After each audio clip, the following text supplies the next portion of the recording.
So, hello everyone. Welcome to the Cannabis and Mental Health Ask the Expert series.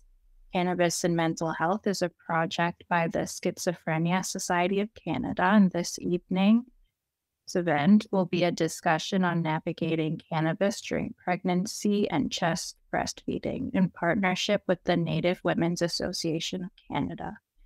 Before we begin, we just want to make sure that everyone knows that this event will be recorded for those who couldn't attend this evening. So if you don't feel comfortable your image being recorded, please feel free to turn off your cameras at this time.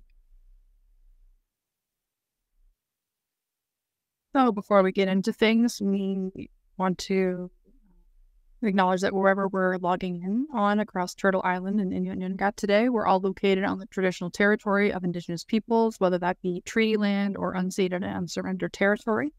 As an ally, it is my duty and commitment to amplify Indigenous stories and perspectives and to tackle the historic and ongoing injustices and inequities facing Indigenous peoples.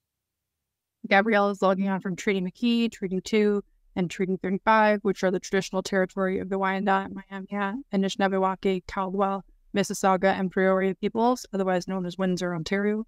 And Marisa and I are currently logging in from the traditional unceded and unsurrendered territory of the Algonquin and Anishinaabe peoples, otherwise known as Ottawa, Ontario.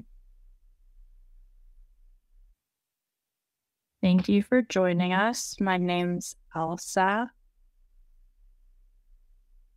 And there's also Rediet, who is somewhere here. We are York University students who did our practicums this summer with the Cannabis and Mental Health Project. We worked on the research for this Ask the Expert, and we're thrilled to introduce our panelists for this evening's discussion. So this evening's panelists are Marisa Blake. Her pronouns are she, her. She is the Senior Project Officer on the health team at the Native Women's Association of Canada. She has mixed ancestry, white settler, and Ojibwe. Her homeland is Treaty 9 territory in Northern Ontario. She studied nutraceutical sciences at the University of Guelph, and she is also a registered nutritionist. Since joining Native Women's Association of Canada in 2019, she has led several cannabis and health-related projects and contributed to projects relating to human trafficking and sexual exploitation and anti-Indigenous racism in healthcare. Prior to working at Native Women's Association of Canada, she worked in healthcare clinics as a medical assistant, running allergy testing, travel medicine programs, as well as developing and running a nutrition counseling program for patients with diabetes and high cholesterol under internal medicine specialists in Ottawa. And our next panelist is Gabrielle Griffith. Their pronouns are they/them, and they're a queer, non-binary, and neurodivergent individual who wears many hats in their passionate journey. As a birth parent, full-spectrum doula, and educator, they advocate for inclusivity and holistic well-being rooted in an anti-oppressive harm reduction and trauma-informed practice. Gabrielle is also a vocal cannabis consumer who found solace in its use to support mental health during the challenging postpartum depression. Gabrielle's commitment to progressive research is evident through their co-facilitation of the Wading Through the Weeds art-based research project funded by the CCSA. Their work empowers individuals and communities, fostering awareness and informed choices. Lee Allison Clark, who will be moderating today's discussion, his pronouns are she and her, has been the Director of Health at the Native Women's Association of Canada, based on the unceded and unsurrendered traditional territory of Algonquin and Anishinaabe peoples in Gatineau, Quebec, for 2 years. She is a white settler youth born on Treaty 20 territory home of the Wendake, Neon-Westio, Anishinaabe, and Mississauga nations, and has familial roots in the land of Beothuk and Mi'kmaq peoples in Newfoundland, with British and Scottish ancestry from her mother and father's side. She completed her honors Bachelor's of Health Science, minor in gerontology, and Bachelor of Social Science major in psychology, minor in business management at the University of Ottawa, and her master's in health science and technology and policy, focusing on maternal child health and breastfeeding at Carleton University. She is currently completing her MBA at the University of Fredericton. She is passionate about including young women's voices in all levels of health leadership, improving social determinants of health for all, and bringing a culturally relevant, trauma-informed, and gender-based lens into health. Perfect. Thanks, folks. So, as the introduction says, my name is Lee, and I'm going to pass the floor over just for a moment to both Marisa and Gab, just so they can speak about their knowledge about the topic, and then we'll get into some of the questions. So, Marisa, do you want to go first? Yeah, thank you, Lee. Hi, everyone. I'm Marisa. So as mentioned, I've been working at NWAC for 4 years now, and I've been really lucky that I've been able to focus on cannabis and health-related projects since starting here. And I'd love to share what we've learned so far on this important topic. I'm also personally a medical cannabis user, and today I'll be sharing perspectives from our research participants and some reasons why some people use cannabis during pregnancy and during the postnatal period. So NWAC's first cannabis project was funded by Health Canada's Substance Use and Addictions program and started in 2019. The second cannabis project was funded by Canadian Institutes of Health Research and Mental Health Commission of Canada. And now we're looking to be working on a third grant that began this year, also funded by Health Canada's SUAP program.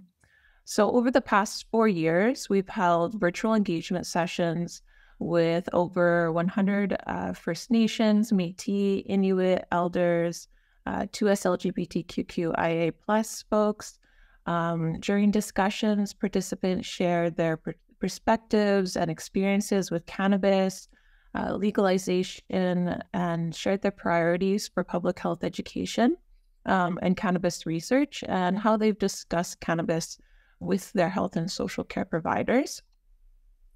Though our discussions were not centered around the topic of pregnancy and chest breastfeeding, we found that throughout all of our conversations we've had, cannabis during pregnancy and chest breastfeeding and while parenting came up frequently, and especially the need for more information in this area.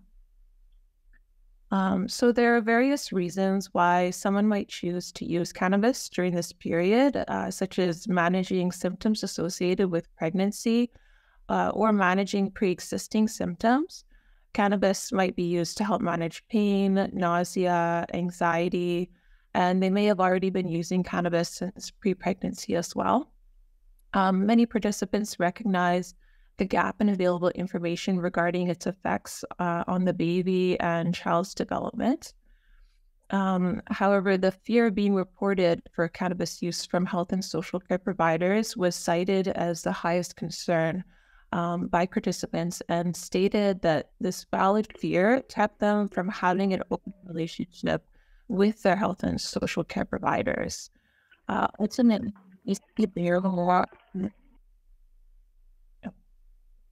this is a barrier to accessing proper support during pregnancy and chest and breastfeeding and as parents and caregivers.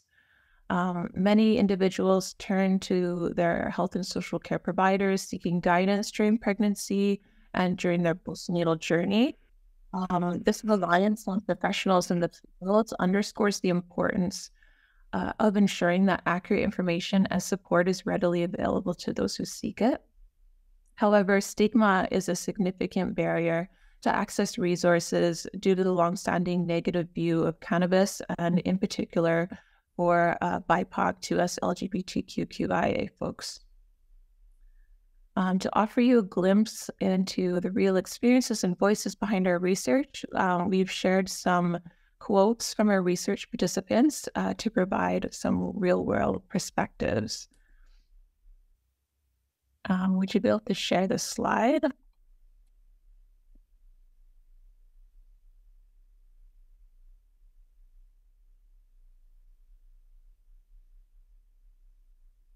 Thank you. So we had different sessions, and different demographics to represent each session. Our first quote is from an elder, and she says, I'm from the group of people who are over 60 and over. I feel that we don't have enough knowledge, and it's hard to get that knowledge. You get a very negative, distant response, and I find that this is especially the case with my peer group.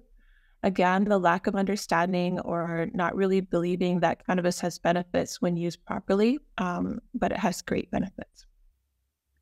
From a Métis participant, I think the information, like many people have said, is coming from peers or online, and it's very sporadic, and it's in like droplets. It's not really regulated information that people can say, this is what you need. From one First Nations participant, she says, local community health nurses discuss the pros and cons, but focus on the cons. There are no specific supports for cannabis use. The local health team does help people who are drug users and need methadone. And from another Métis participant, I get information from online because I've asked doctors about information and I get that stigma right away. So I hope that sharing some perspectives helps with this. Now I'd like to pass it on back to Lee. Perfect. Thanks, Marisa. And I'm going to give it back over to Gab, and you can explain your experiences and why you're here today. So thank you, Lee, and thank you, Marisa, as well, for sharing that perspective with us. I'm here in the space today as a parent and a cannabis consumer and cannabis advocate. I also would love the opportunity to share a little bit about the Wading Through the Weeds project. This project explored the experiences of pregnant and body-feeding individuals who use cannabis, with a particular emphasis on those from marginalized communities, and Indigenous communities, and folks who engage in substance use. The main objectives for the project were to gather experiences from folks in community and real life experience of the individuals to allow us to shape a more responsive public health response and practices that address their unique challenges and realities, and also to generate knowledge and listen to their stories and listen to their truth, which will also allow us to support the creation of knowledge that can improve public health and healthcare policies. We approached this work through a critical feminist, critical race, and anti-colonial theory. We brought community as well through every stage of process. So it was really important for us to prioritize and center community voices through this work. And I think that's one of the things that make our research project different and unique in compared to a lot of the other research that is out there, which tends to have a more clinical focus and focusing on the negatives and the cons, as Marisa alluded to.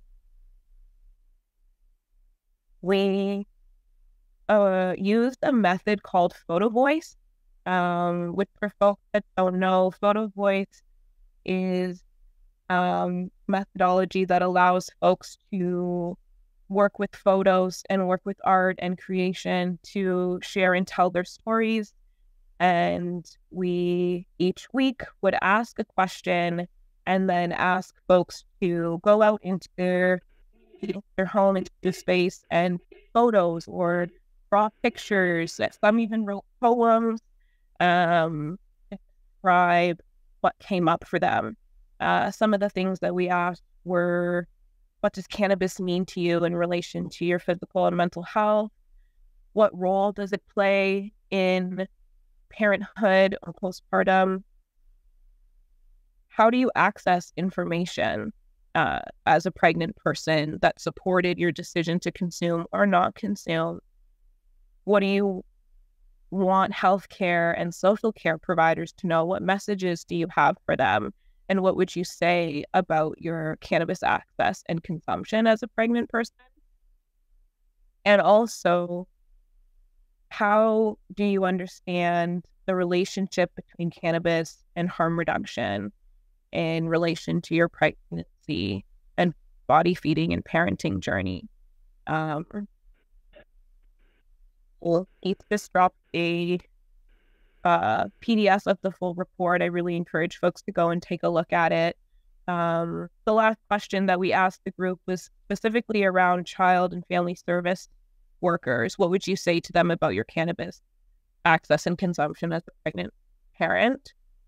And what we ended up finding through our research is that the correlation between cannabis and mental health was really common. The impacts of stigma and surveillance, particularly on Black and Indigenous communities, and those experiencing forms of marginalization, poverty, and substance use. The importance of having barrier-free access to care and information around cannabis during the pregnancy and breastfeeding period, and also finding ways to support mothers who consume in ways that work, in ways that are supportive. And I'd love to share a few quotes as well that I feel really highlight our key findings. The first quote is, "My mental health wasn't very well. I felt like I wasn't in my own body. It was an out-of-body experience, pregnancy itself. And I was probably worried about things. And then with cannabis, I just felt like I was able to grow and I was able to calm down."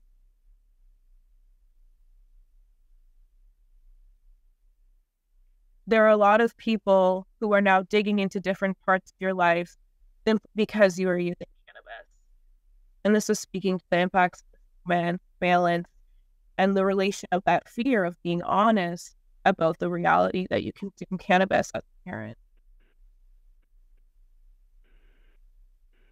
What we need is hardcore facts, information, scientific studies. We want to know so that we can make our educated choices, and then we don't have to feel guilty about it. And this speaks to the importance of the access to care and information on cannabis. What we found is that people want to be able to make informed decisions. They want to know fully what the impacts are so that they can make the choices. And also the importance of supporting mothers in ways that work. Sorry, that's my kiddo in the background if you can hear him. A midwife and I who had come up with a cannabis plan for me to keep me off drugs and alcohol during my pregnancy. And then we formulated a plan after to keep me sober throughout. Because we don't consider smoking weed not being sober. It's a medicine. It's always been a medicine. Thank you. I'll pass it back to you, Lee.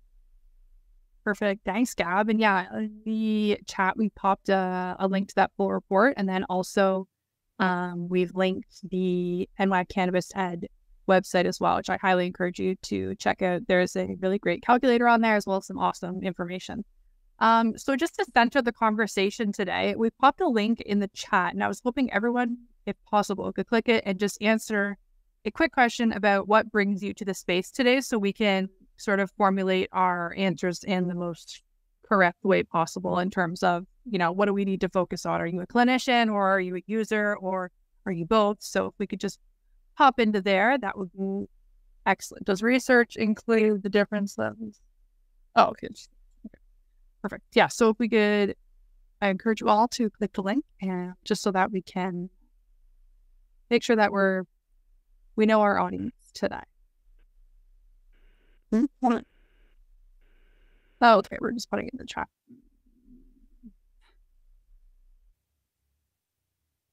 Okay. Clinician, researcher, academic, clinician.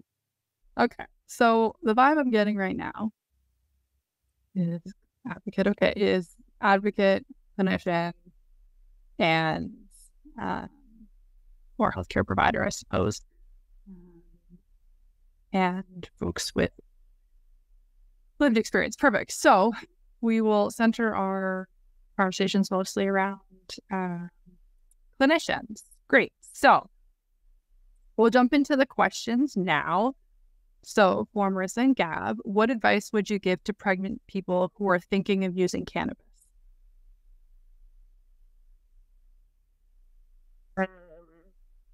I feel like this is the question in all these spaces, right? Like, what do we say to people? And, personally, I always feel the need to preface that I'm not a medical care provider, I'm not a healthcare provider, and that if you can find someone you feel comfortable to discuss these things with, talking with your healthcare provider would be my advice. Finding somebody that you could talk to,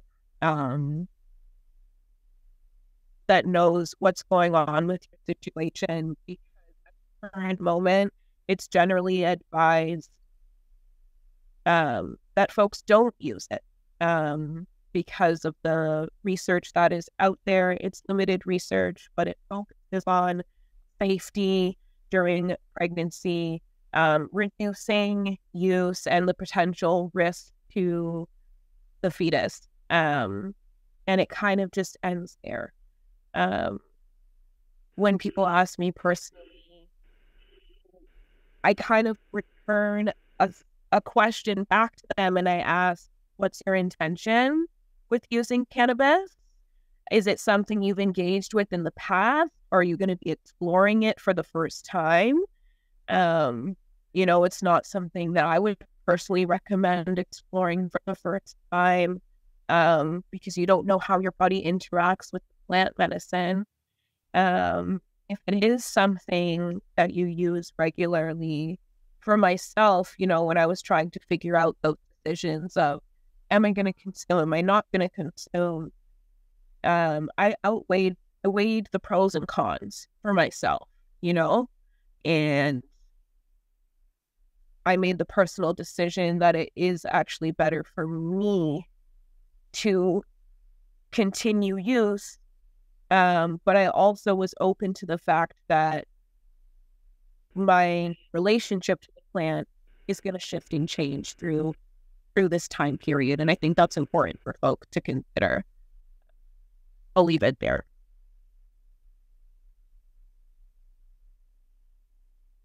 Perfect. Thank you so much, Gab. I really appreciate those insights. I think it is really important to note that your relationship will change with it. It's going to be a completely new experience. Marisa, do you have anything to add? I think Gab put it just perfectly. I would fully agree. Perfect. So the next question is another one of the big ones, which is what are the effects on the fetus or the newborn who is feeding while using? So what are the effects while they are in womb? And then also if they are feeding for someone who is breast or chest feeding, who is cannabis? I could take this one. So cannabinoids, the active chemical in the cannabis plant, it can pass in from the milk to the nursing baby. And since cannabinoids are stored in body fat, our body can also store the cannabinoids in the human milk for up to 6 weeks. So therefore, like pumping and dumping milk after consuming cannabis might not be effective in ensuring that there is no cannabinoids getting to the nursing baby. And THC can also potentially be absorbed into the infant's fat cells and in their brain tissue for weeks. Infants who are exposed to cannabis, they could be drowsy or have poor suckling. So the typical recommendation from healthcare providers is that it's recommended to avoid consuming cannabis while lactating. But if you smoke or vape cannabis, it is best to wait at least 1 hour before feeding because cannabinoids are highest in the body within that first hour. So if you're waiting that initial period, also washing your hands or brushing your teeth before touching the infant can help reduce their exposure as well.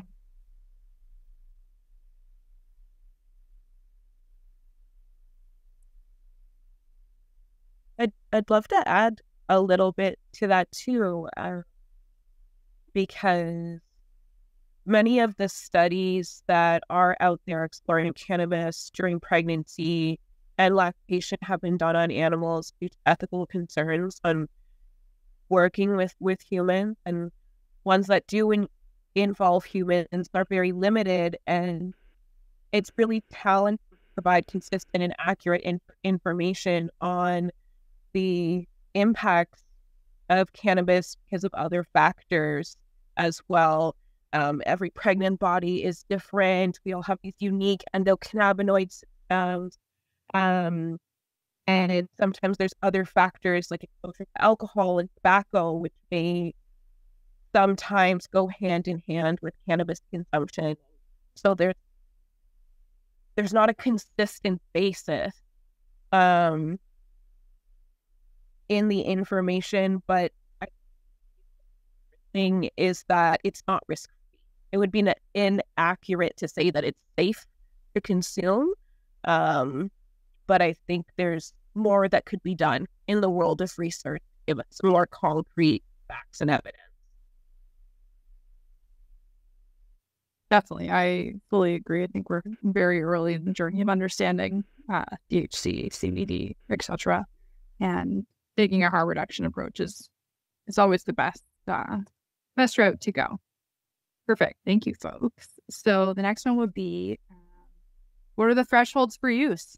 Are there thresholds? Do we know if there are any? Are they high? Are they low?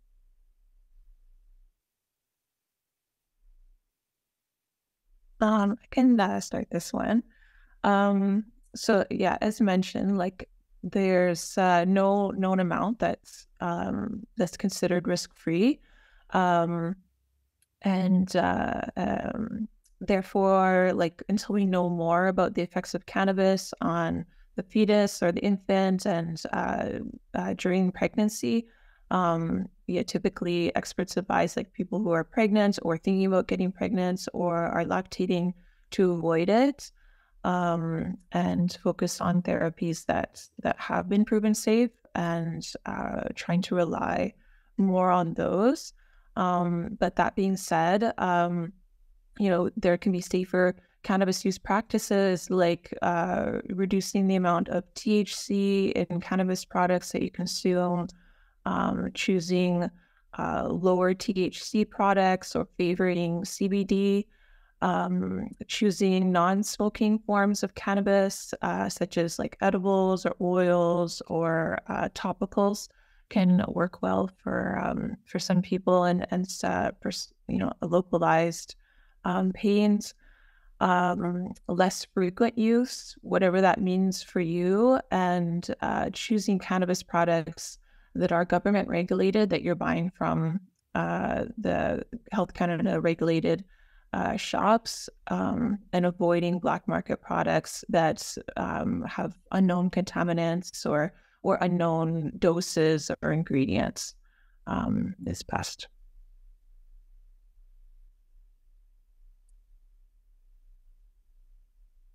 I feel like I echo the same sentiment, especially the last one, and making sure you know very clearly where you're getting the cannabis from. Perfect. Thank you. So in that same vein, as you're mentioning, Marisa, it's important to, look at maybe what your options are for lowering use, if that is an option, and what that could mean. So what are some harm reduction resources that you folks can recommend for people looking to reduce their use while pregnant or while chest or breastfeeding?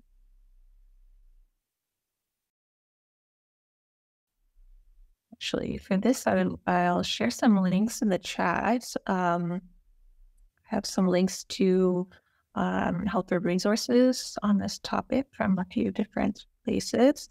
I put a link to NWAC's Cannabis website. We do have a section on different health topics, including pregnancy and during lactation. Pup to Teach has great cannabis resources. They also have like a self-assessment tool, like a quiz. Center for Excellence for Women's Health also has a great kit, and it's specifically on vaping, nicotine and cannabis. But they have several other resources linked in that handout as well. Yeah.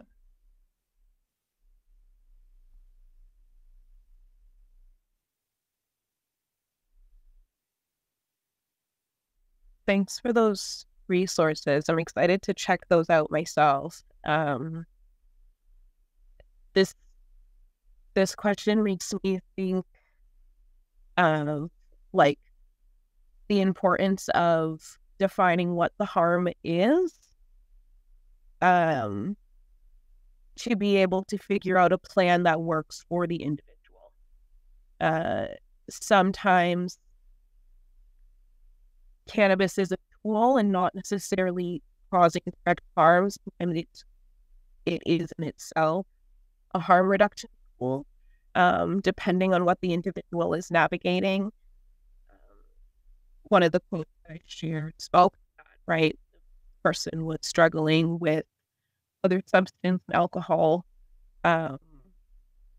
addiction and used cannabis as a tool to stay away from more harmful substances, and that was the harm reduction strategy, and that was the plan. I think also when we're talking about mental health, talking about anxiety, we're talking about depression and all of these things, often folks suggest, even I suggested it today, your healthcare provider, look into counseling or support groups or some form of therapy support, but and always people, whether they can afford it or feel safe to, because of the positionalities that they hold. And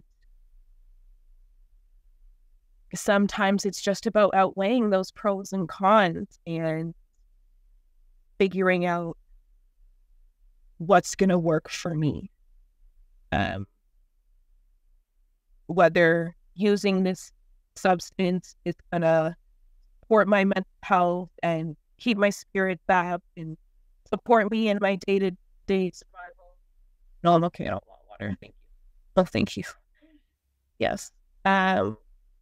Or having time in your day where you're not going up, because another thing we recognize through the weed research is that a lot of folks use it for hyperemesis, where your period of morning sickness is extended into the trimester, and they tried different medicines that their doctor gave them and it wasn't working. But when they used cannabis, whether it was through vaping or through tea or smoking, it did help them. And so it's just figuring out the lesser of two evils. Perfect. Thanks so much, Gab. I think that really emphasizing that, the resources need to be tailored, and like you can look at a list, but we need to really think about, if we're clinicians, who is the client, who is the patient, and making sure that whatever we're recommending aligns with their lifestyle, what they want, and then weighing those pros and cons. Which also leads very, very well into the next question, which is, do folks have any thoughts on using cannabis as a harm reduction tool? I'm sure you do.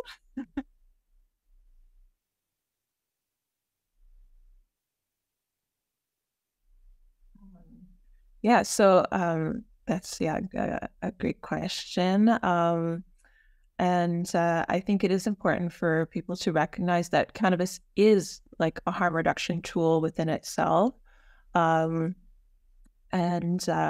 ultimately, like best advice is that you know your body best. Cannabis might be the best option for you.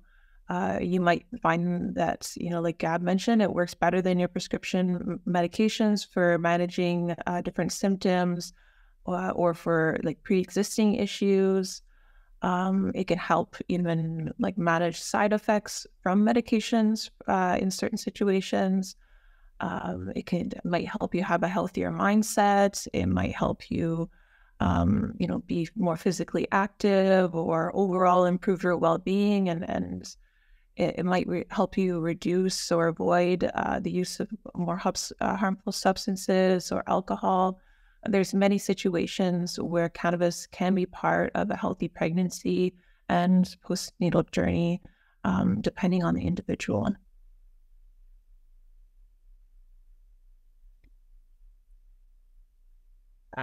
Yes, absolutely. I feel very strongly about this, actually. And I'd love the opportunity to read another quote from the research that I think speaks to this. It's actually a poem that one of the participants wrote. It's a short one, though. So it reads, "The darkness comes easily for me. My entire being demands it at the times I'm most vulnerable. Vicious and cunning, the process seems to be as it quickly takes away all my drive to defeat it. Alone, even in a room full of love, trapped. Even though my love is unconditional for them, the flower brings me solace, peace, strength, and contentment. At least for a little bit. Enough time for me to quit my fear and loathing and quickly go to a place where I can be me for them." And I wanted to share that because this participant was speaking about how it benefits them as a parent. And when they're having those really heavy, low moments, that brief moment with the plant helps bring them back to a space where they can show up and be present and do what they need to do.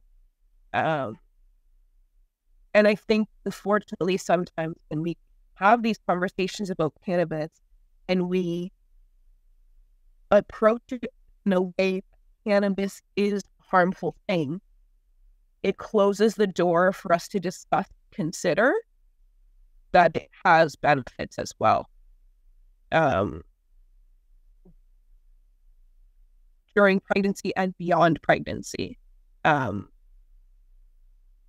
I'll leave it there.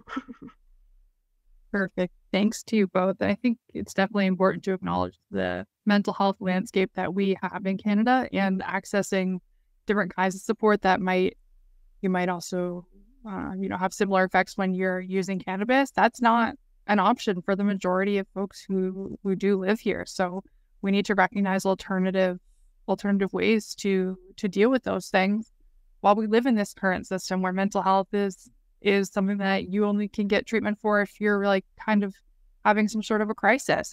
It's not something you can preventatively do unless you have the means to do so. Thank you.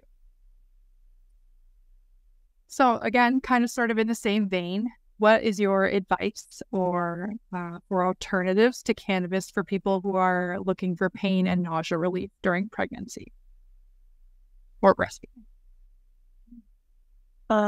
There's several things that you could add to your day-to-day lifestyle to help manage these symptoms.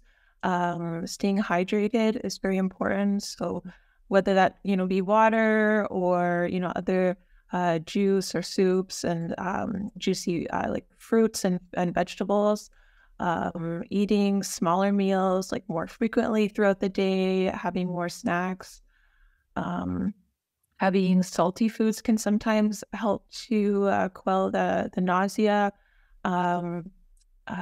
Ginger is a safe herb to use during pregnancies. You can eat ginger like fresh or dried, or different products that have ginger, like ginger tea. Gravol is also another over-the-counter medication that can help with nausea symptoms, sleeping or like napping throughout the day, or just as best as possible, regulating the sleep cycle, and helping and to like improve your sleep hygiene. For pain, there's things like physical therapies, like massage or physio. Mindfulness-based practices can really help to like calm the nervous system and have it not be so reactive towards pains. So like meditation, there's many different forms of like mindfulness practices, whether that's like body scan or breath awareness. Also like gentle forms of exercise can help manage physical pain. And help with mental health. Like yin yoga is a very gentle form of yoga, walking, swimming, things that are like low impact like that can be good to try and incorporate in a regular basis.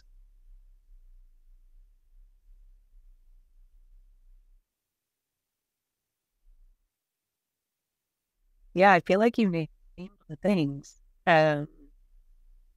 As well, I think always we should be handling things in a case by case, person by person basis. And so when recommending and suggesting these things, it's really important to know what your client is experiencing, because acupuncture is super beneficial, but is it something that they have access to?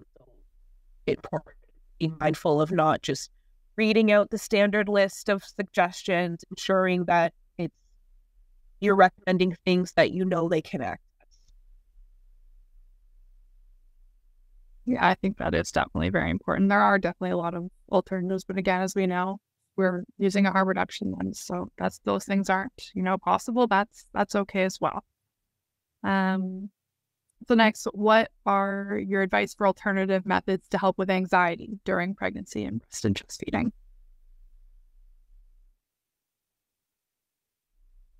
Similar to examples that I listed above, can also be applied to anxiety and helping to manage mental wellness. Also things like talk therapy, if that's available to you, or just personal practices such as like journaling, and if possible, really leaning on your personal support system during that time. Friends, family, seeking out community and people who are similar to you. It's really helpful to know that you're not alone, and to help manage these things.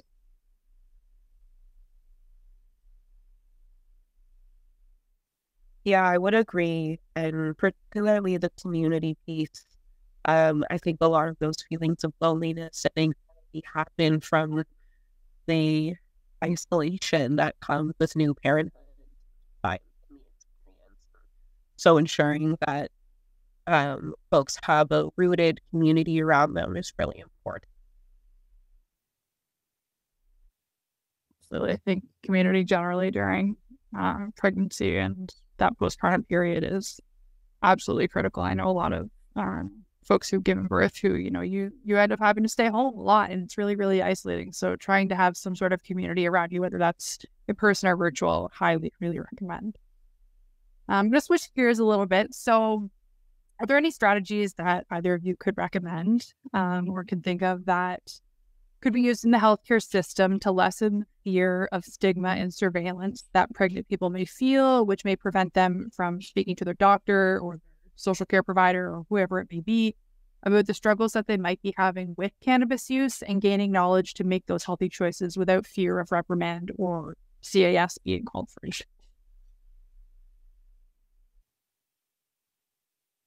I feel like this is something that starts like when you first meet someone, or before you're meeting this patient. So like setting up practices that make your clients or patients feel like they're not going to be judged. Like this is an open open like space for communication.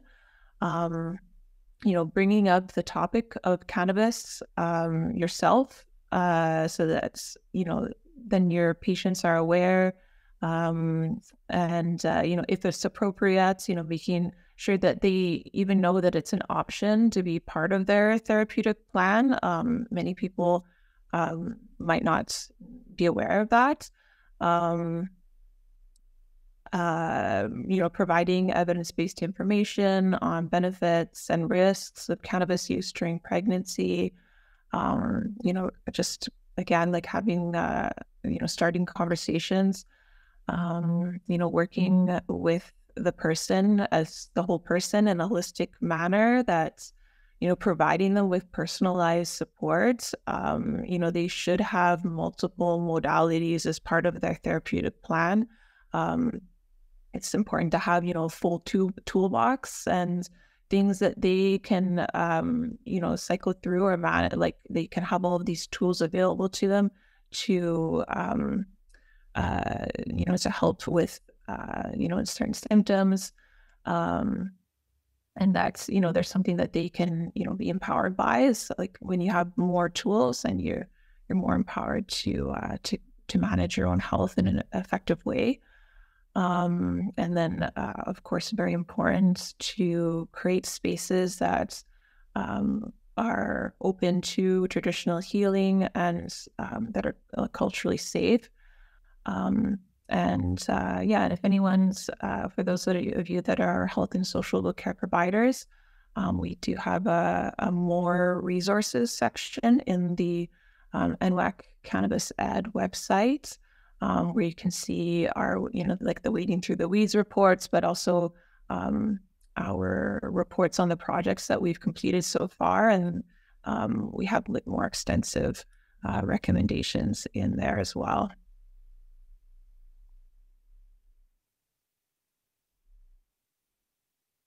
Yeah, I think Marisa explained it perfectly. It really is an ongoing thing, and privacy and trust are really essential, and that takes time. Building a relationship with your clients, being upfront and transparent about it without necessarily prying for information. So sharing that you're open to the topic, not necessarily asking them every single time, do you consume cannabis? Do you consume cannabis? Because unfortunately, when folks are engaging with their healthcare provider or their social worker, they're also engaging with larger systems in the medical industrial complex, social services, which in itself is a barrier. And I think that is a big association of the fear around it, because a lot of these folks in these spaces have a duty to report. And, while Children's Aid may say they can't open a case for cannabis consumption, we've been discussing all evening about the multi-layers associated with someone consuming cannabis. And so something else may open that door. And it all just depends on the individual that you're dealing with at the end of the day. And sometimes that's not worth the risk. And so providing and sharing the information, even if your client doesn't mention it, allows them to walk away from your space and make an informed decision for themselves. And if they want to tell you, they will. And if they don't want to tell you, I don't think that it should be required.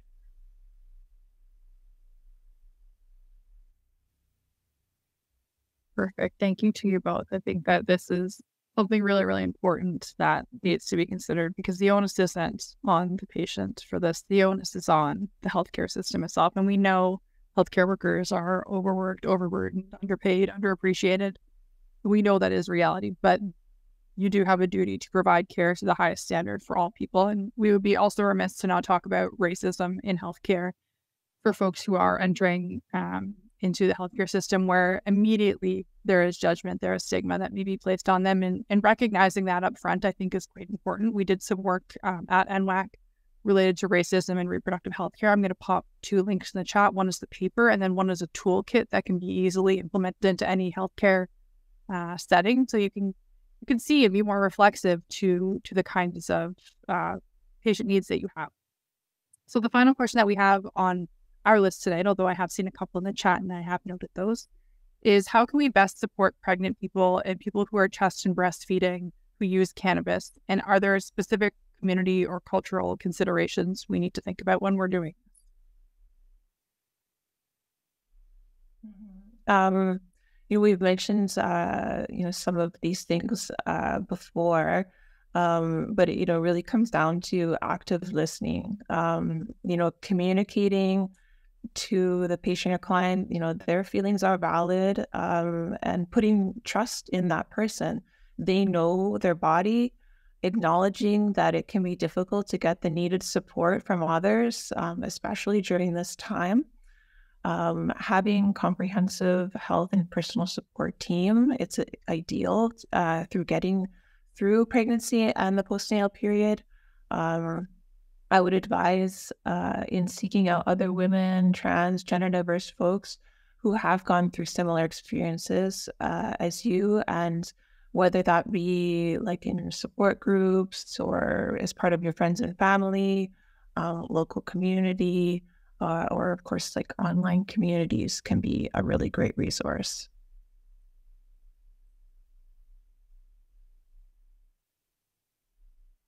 Yeah, I think if we can do is just create space where we listen. As the care provider, right? We are there to hold space and listen and maybe point in the direction of some resources, provide the information, the fact-based information that is out there, and be open-minded. And in terms of the community and cultural considerations, I feel like we've been weaving that in and out throughout the conversation. And thank you, Lee, for bringing the importance of intersectionality and being aware of your client's positionality in the world and what they experience on a day-to-day, and understand that there's a lot of reasons that people are using substances, including cannabis, in 2023, late-stage capitalism, world is on fire, experiencing racism every day, new parent, young, houseless.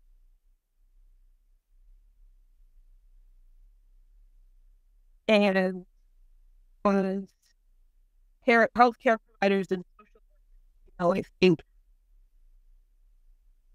sometimes folks approach the situation from a different angle and like they have to fix something, and that what is happening is wrong. And that's not always the case. I think it's important to be open that sometimes it is the right choice. Absolutely. And I've scanned through the chat and I've picked out 2 questions. So have we seen that the legalization of cannabis has increased? Have we seen increased use in the perinatal and postpartum population?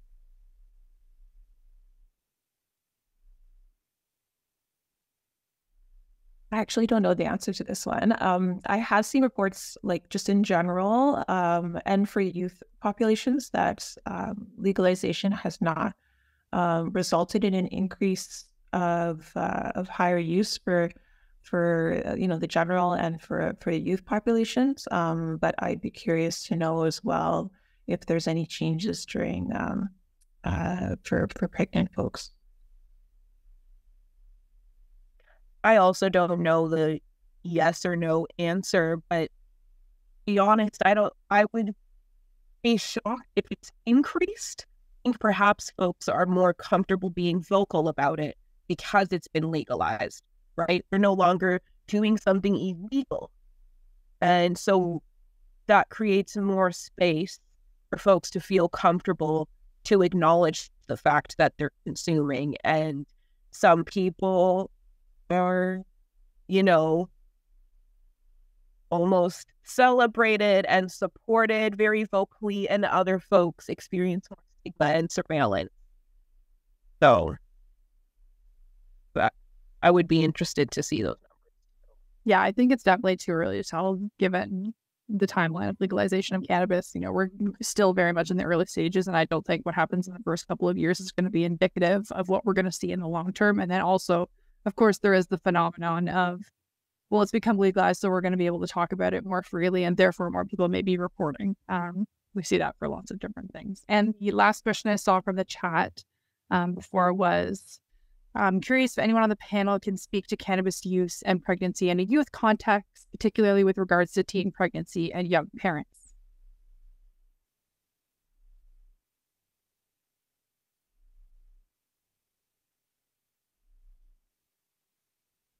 Yeah, I can speak to it a little bit. I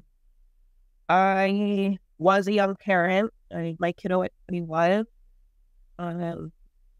And that's a really interesting question because it's like this overlap of taboo. He's using cannabis and pregnant folks using cannabis, right? And currently, the information and data that we have out there shows that it's not risk-free. It's not risk-free for teens to be consuming cannabis in especially.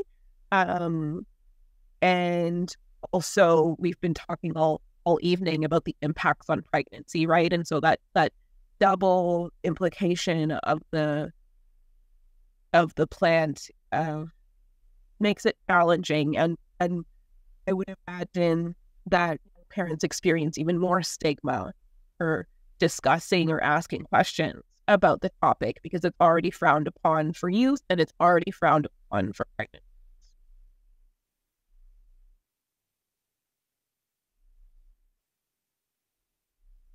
Thanks, Gab. I don't have anything else to add. Perfect. I've scanned the chat, and I believe those were the only two questions that weren't addressed. So I will pass it back over to the Cannabis and Mental Health team to lead us out. Well, thank you, everyone. Thank you, Lee. Thank you, Marisa. And thank you, Gabrielle, for a really beautiful and informative discussion. We wanted to say, if you have any additional questions for the panelists, please feel free to email me, and I'll make sure that we hand them over to the experts, which they most certainly are. It's been an absolute pleasure. I've learned a lot in this conversation, and thank you again. I hope everyone has a beautiful evening. Thank you all. We also we did link, I'm sort of going back and forth, aren't I? I should have left it there on a high note. We also have all of the Native Women's Association resources to share in the document. And there's an end survey. If you could please take the time and fill it out. It really helps us, certainly with our Health Canada reporting. So yeah, all of the resources that were discussed this evening, I believe, are linked. And if you have any additional questions, please feel free to reach out to me, Sarah at schizophrenia.ca. And have a beautiful night. I think that's it. Thank you again, all.